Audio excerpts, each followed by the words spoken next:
जय माता दी मित्रों।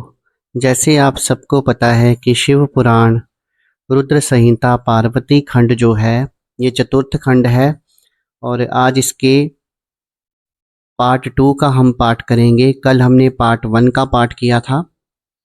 तो चलिए शुरू करते हैं, जुड़ जाइए आप सब। कामदेव का भस्म होना। शिवजी अपनी अद्भुत दशा देखकर काम से पीड़ित होकर इधर उधर देखने लगे। उनके क्रोध से समस्त दिशाएं कांपने लगीं। देवता डर गए, स्वयं कामदेव भी घबरा गए।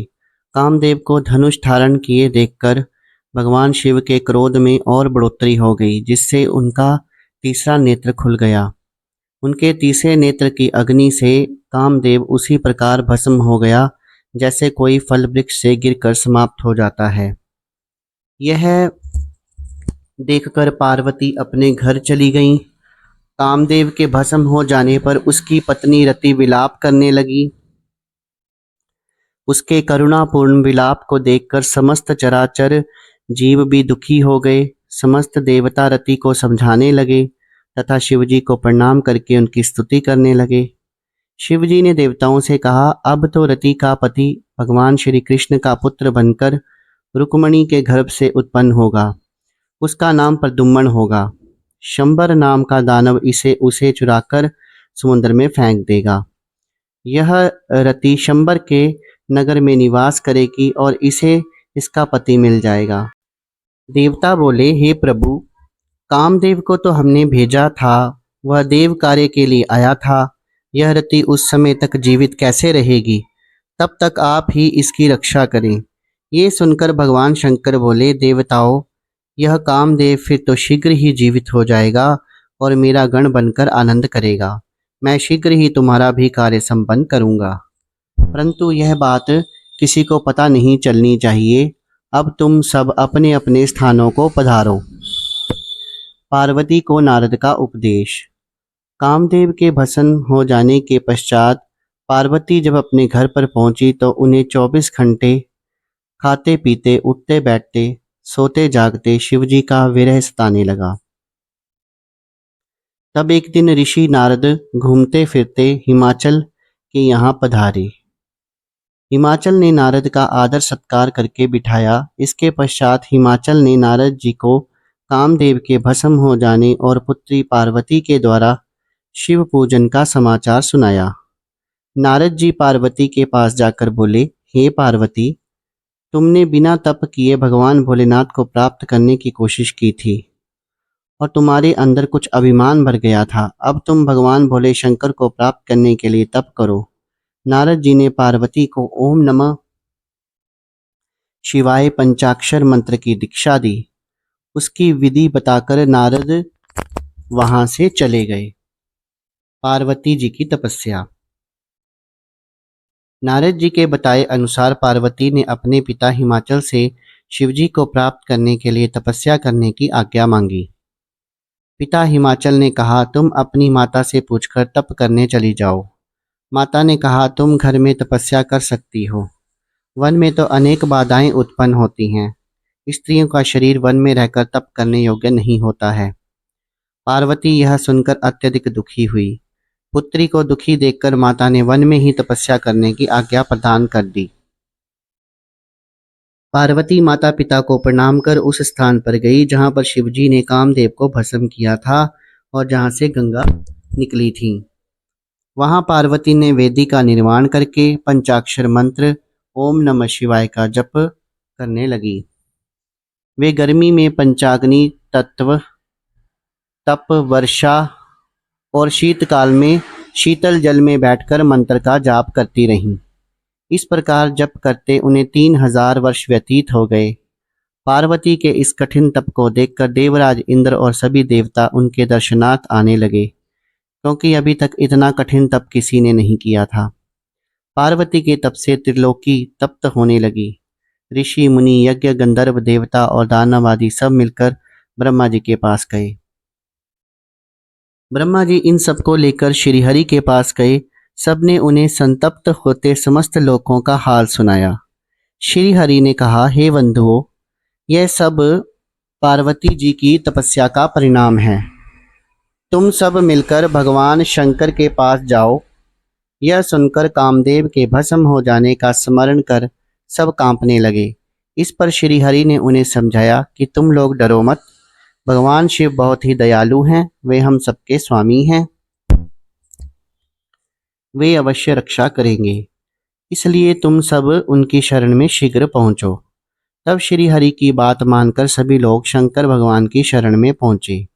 नारद जी को आगे करके सभी व्यक्तियों ने आनंद पूर्वक उन्हें प्रणाम किया और उनकी स्तुति करने लगे। शंकर जी की स्वीकृति। सभी बोले, हे भगवान, हम आपकी शरण में आए हैं, आप हमारी रक्षा करें। तब भगवान शंकर ने ब्रह्मा जी को संबोधित करते हुए पूछा, आप लोग यहाँ मेरे पास किस लिए आए हैं? श्री हरि ने कहा, भगवान, तारक असुर के कारण हम सब पीड़ित हैं।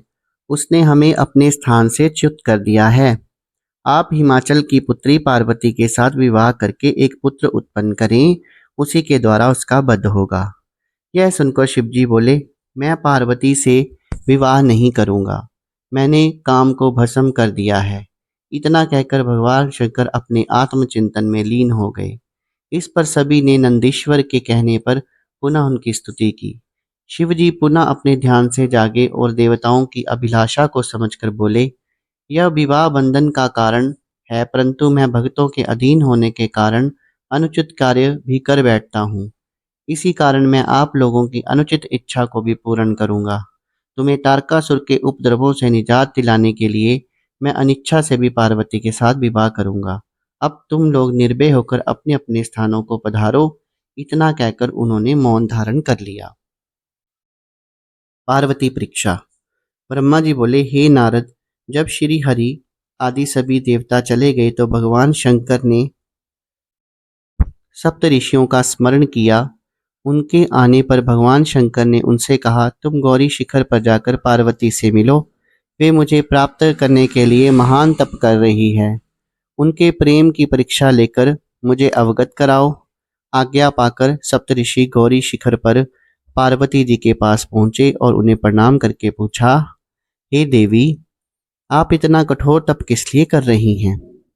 पार्वती जी उनसे बोली, हे श्रेष्ठ ऋषियों, मैं तो भगवान शंकर को पाने के लिए नारद जी द्वारा बताए रास्ते के कारण तप कर रही हूँ। वे मेरे प्राणेश्वर हैं, मुझे पूरी आशा है कि वे मेरी कामना अवश्य पूर्ण करेंगे। यह सुनकर सप्तऋषि बोले, हे पार्वती, आपको कपटी नारद मिल गया। उसके चरित्र को तो तुम जैसे भोली भाली कन्याएं क्या जाने। उसने तो अनेक घरों को चौपट कर दिया है, बहुतों को मरवा डाला है। तुम्हारे पिता के 10,000 पुत्रों को, जो नारायण सरोवर पर पिता की आज्ञा से तप कर रहे थे, उन्हें बहका दिया और परिणाम यह निकला कि वे लौटकर आज तक नहीं आए। विद्याधर चित्रकेतु का घर ही उसने बसने नहीं दिया। तुमने उसके वचनों पर विश्वास करके महानिर्लज्ज, अमंगल मूर्त, नग्न भूत प्रेतों के साथ रहने वाले और पति बनाने का विचार किया है। उसने पहले दक्ष कन्या सती को कौन सा सुख प्रदान किया था? वह बेचारी अपने पिता के यज्ञ में जाकर भस्म हो गई थी। वह नारियों से अलग रहने वाला तुम्हें क्या सुख प्रदान करेगा? तुम हट छोड़कर घर चली जाओ। सप्तऋषियों की बात सुनकर पार्वती जी हंसकर बोली, आप जो कह रहे हैं वह सत्य नहीं है। मैं पर्वतराज की पुत्री होने के कारण कठिन से कठिन तप से नहीं घबराती। नारद जी ने तो मेरा परम हित किया है। प्रत्येक प्राणी शिवजी को प्राप्त नहीं कर सकता। मैं भगवान शंकर के परम तत्व को समझ गई हूँ। हे ऋषियों, यदि शिवजी से मेरा विवाह न हुआ तो कोई चिंता की बात नहीं है। मैं कुंवारी रहकर ही अपना भजन पूजन करती रहूंगी। संसार के सभी जन अपना धर्म त्याग दें। सूर्य पूर्व के बजाय पश्चिम से उदय होने लगे, परंतु मेरी प्रतिज्ञा अटल है और अटल ही रहेगी। उनका दृढ़ संकल्प देखकर सप्तऋषियों ने आशीर्वाद देकर भगवान शिव जी के पास लौट गए। सप्तऋषियों ने आकर समस्त वृतांत शिव जी को बताया। इसके बाद पार्वती की परीक्षा लेने के लिए भगवान शंकर स्वयं दंडी का रूप रखकर पार्वती के पास गए। पार्वती ने उनका आदर सत्कार किया। दंडी रूपी शिवजी ने उनसे पूछा, हे युवती, आप अपने पति से रहित अकेली इतना कठिन तप किस लिए कर रही हैं? तुम्हारे पिता का नाम क्या है? पार्वती ने उत्तर दिया, हे दंडी स्वामी, मैं हिमाचल की पुत्री पार्वती हूँ। पूर्व जन्म में मैं दक्ष की कन्या सती थी। पति का अपमान सहन न कर सकने के कारण मैंने शरीर को भस्म कर दिया था। अब भी मेरे प्राणनाथ कामदेव को भस्म करके कहीं चले गए हैं। तब से भी मेरा मनोरथ पूर्ण होता नहीं दिखाई दे रहा है। इस कारण मैं अग्नि में फिर अपने शरीर को भस्म करना चाहती हूँ।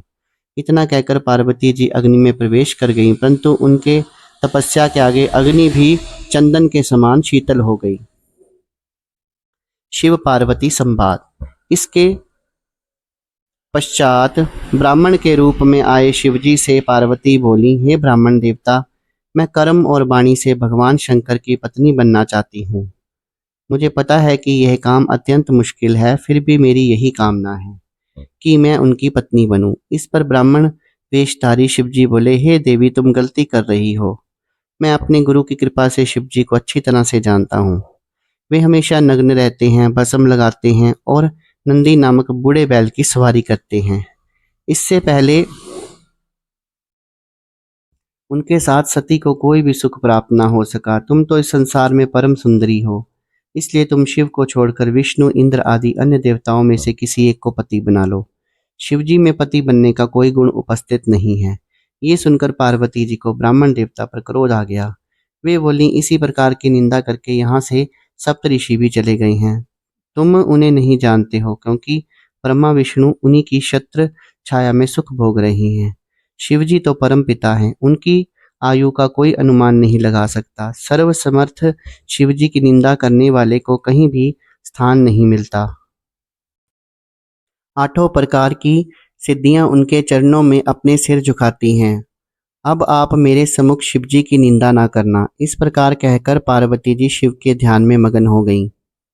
ब्राह्मण देवता और कुछ समझना चाहते थे, परंतु पार्वती जी ने अपनी सखी विजया से कहा, इस नीच ब्राह्मण को यहाँ से भगा दो।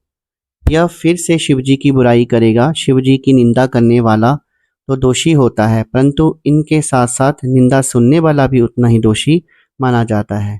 नहीं तो मैं ही यहाँ से स्थान छोड़कर चली जाती हूँ। इतना कहकर पार्वती जाने को तैयार हो गईं। ऐसा देखकर शिवजी अपने वास्तविक स्वरूप में प्रकट हो गए और पार्वती से बोले, तुम कहाँ चली? मैंने तुम्हारी परीक्षा ली थी, जिसमें तुम सफल रही हो। तुमने तपस्या से मुझे अपने वश में कर लिया है। तुम्हारे समान इस त्रिलोकी में कोई तपस्विनी नहीं है। हे प्राण प्रिय, तुम मेरी अनादिकाल से पत्नी रही हो।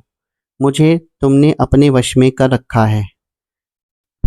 भगवान शिव की वाणी को सुनकर पार्वती जी की प्रसन्नता का ठिकाना ना रहा। वे बोली, हे प्राणनाथ, आपने मुझे क्यों भुला दिया है? आप मुझे पत्नी के रूप में स्वीकार करने की कृपा करें। मैं ये सब वृतांत घर जाकर अपने पिता से बता देती हूँ। आप मेरे पिता से मुझे पत्नी रूप में मांग लें।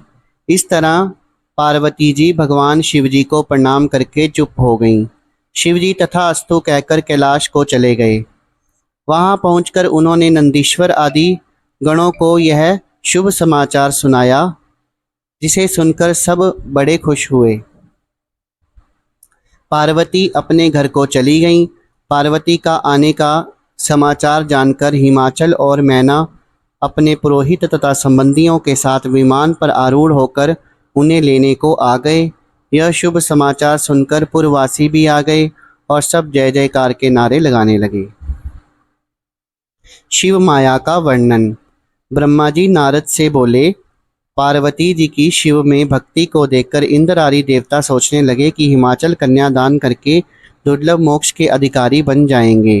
वह दिव्य रूप धारण करके शिवलोक में पहुंच जाएंगे। यह बात ठीक नहीं है। इनका सोचकर वे गुरु बृहस्पति की सेवा में गए और उन्हें पूरे समाचारों से अवगत कराया।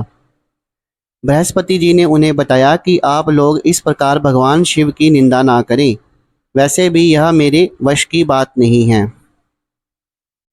तब देवता लोग ब्रह्मा जी के पास जाकर उनसे बोले, ऐसा कोई उपाय करो जिससे हिमाचल शिवजी को कन्यादान ना कर सके। ब्रह्मा जी ने नाराज होकर कहा कि क्या मैं ऐसा करके नरकगामी बनूं? तुम स्वयं ही शिवजी के पास क्यों नहीं चले जाते, जिससे तुम्हारा मनोरथ पूर्ण हो सके? तब सभी देवता स्वयं ही भगवान शंकर के पास जाकर उनसे बोले, हे प्रभु, हम आपकी शरण में आए हैं, और उनसे अपनी शंकाओं को बताया। भगवान शंकर ने उनकी बात मान ली। वे स्फटिक माला पहनकर वैष्णव रूपी सन्यासी बनकर हिमाचल की सभा में गए। वे वहां शिवजी की निंदा करने लगे। इसका परिणाम यह हुआ कि मैना और हिमाचल ने शिवजी को कन्यादान न करने का निश्चय कर लिया। हिमाचल के पास सप्त ऋषियों का गमन। जब ब्राह्मण वेशधारी ने शिवजी की निंदा की तो मैना घबरा गई और उन्होंने पार्वती का विवाह शिवजी के साथ न करने का निश्चय लिया। वह बोली, मैं पार्वती को समुद्र में बहा सकती हूँ, परंतु शिवजी को अपनी कन्या नहीं दूंगी। इतना कहकर मैना विलाप करने लगी। भगवान शिवजी ने कैलाश पर पहुंचकर सप्त ऋषियों को बुलाया। कहा, मैं पार्वती की तपस्या से खुश हूँ और वो मेरी अर्धांगिनी बनने योग्य है, परंतु हिमाचल इसके लिए तैयार नहीं है। तुम वहां जाकर हिमाचल और मैना को समझाओ, जिससे वे पार्वती का विवाह मेरे साथ कर दें। सप्त ऋषि हिमाचल के पास गए। हिमाचल ने सप्त ऋषियों का आदर सत्कार किया, उन्हें आसन प्रदान कर उनके पधारने का कारण पूछा। ऋषियों का हिमाचल को समझाना। सप्त ऋषि बोले, हे हिमाचल, तुम पार्वती का हाथ भगवान शंकर को सौंप दो। शंकर भगवान त्रिलोकी के पिता हैं और पार्वती माता हैं। इससे तुम्हारा जीवन सफल हो जाएगा। हिमाचल बोले, आप सत्य कह रहे हैं, परंतु अभी अभी एक वैष्णव ब्राह्मण ने आकर मुझे उनके दोषों से अवगत कराया है, जिसके कारण पार्वती की माता मैना कोप भवन में बैठी है। उनका विचार अब किसी भी कीमत पर उनके साथ अपनी बेटी का विवाह करने का नहीं है। ये सुनकर सप्त ऋषियों ने अरुंधति को मैना के पास से समझाने के लिए भेजा। अरुंधति ने मैना को समझाया और पार्वती तथा शिवजी के विषय में यथार्थ ज्ञान से परिचित कराया। ऋषियों ने भी हिमाचल को समझाया कि शिवजी को अपना दामाद बनाकर जीवन को सफल बनाओ। उन्होंने समझाया कि ब्रह्मा और विष्णु उनके ही अंग हैं और धनपति कुबेर उनके सेवक हैं। यदि तुमने प्रेम पूर्वक कन्यादान न किया तो वे बल प्रयोग करके तुम्हारी कन्या को अपनी पत्नी बना लेंगे। पार्वती तो जन्म जन्मांतर से उनकी पत्नी हैं। वरिष्ठ मुनि का उपदेश। ऋषियों ने हिमाचल को बताया, राजा अनरण्य ने भयभीत होकर अपनी कन्या ब्राह्मण को देकर अपनी तथा अपने परिवार की रक्षा की थी। राज अनरण्य का नाम सुनकर हिमाचल ने ऋषियों से उनकी पूरी कथा सुनाने का आग्रह किया। वशिष्ठ जी ने बताया, 14वें मनु का नाम सावर्णी था। उन्हीं के वंश में राजा अनरण्य हुए। वे भगवान शिव के अनन्य भक्त थे। वे 7 द्वीपों के अधिपति थे। उन्होंने भृगु जी को अपने कुल का आचार्य बनाकर 100 यज्ञ किए। उनके 5 रानियां थीं। उनके 100 पुत्र तथा 1 पुत्री थी। पुत्री का नाम पद्मा था, जो लक्ष्मी के समान सुंदर थी। एक बार पिप्लाद ऋषि ने एक व्यक्ति को जंगल में अपनी स्त्री के साथ विहार करते देखा। उसे देखकर ऋषि के मन में काम वासना जागृत हो गई। उनके मन में भी स्त्री प्राप्त करने की इच्छा होने लगी। एक दिन ऋषि पिप्लाद ने पुष्प भद्रा नदी पर राजा अनरण्य की कन्या पद्मा को देखा। वे उस पर मोहित हो गए। आसपास के व्यक्तियों ने उनकी हंसी उड़ाते हुए कहा कि यह राजा की कन्या है, आप उनसे अपने लिए मांग लो। लोगों की बात सुनकर ऋषि लज्जित हो गए। ऋषि ने शीघ्रता से स्नान किया और राजा के दरबार में गए। राजा से राजकुमारी का हाथ मांगा। राजा चुप रह गए। कुछ देर पश्चात राजा से ऋषि ने फिर कहा, अपनी पुत्री का विवाह मुझसे कर दो, नहीं तो कुल सहित तुम्हारा नाश कर दूंगा। मुनि के धमकाने पर राजा रोने लगा। राजा विचारने लगा कि इस बूढ़े ऋषि को कन्या कैसे दी जा सकती है। उसी वक्त राजपुरोहित तथा राजगुरु वहां आए। उन्होंने राजा को समझाया कि कन्या का विवाह तो करना ही है, अतः कुल की रक्षा के लिए ब्राह्मण को ही कन्या दे दी जाए। राजा ने राजगुरु के समझाने पर कन्या का हाथ ऋषि को पकड़ा दिया। पद्मा के साथ ऋषि पिप्लाद विवाह करके अपने आश्रम पर चले गए। राजा भी राज्य को त्याग कर वन में को चले गए। इस गम में रानी की मृत्यु हो गई। राजा का बड़ा बेटा कीर्तिमान राज्य करने लगा। हे हिमाचल, जिस तरह अनरण्य ने मुनि को कन्या देकर अपने कुल की रक्षा की थी, अतः तुम भी अपनी कन्या को शिवजी को देकर सभी देवताओं को अपने अधीन कर लो। तो इसी के साथ आज शिव पुराण रुद्र संहिता जो पार्वती खंड है, जो चतुर्थ खंड है, उसका दूसरा भाग समाप्त होता है। कल फिर हाजिर होऊंगा अगले भाग के साथ। तब तक के लिए शुभ रात्रि।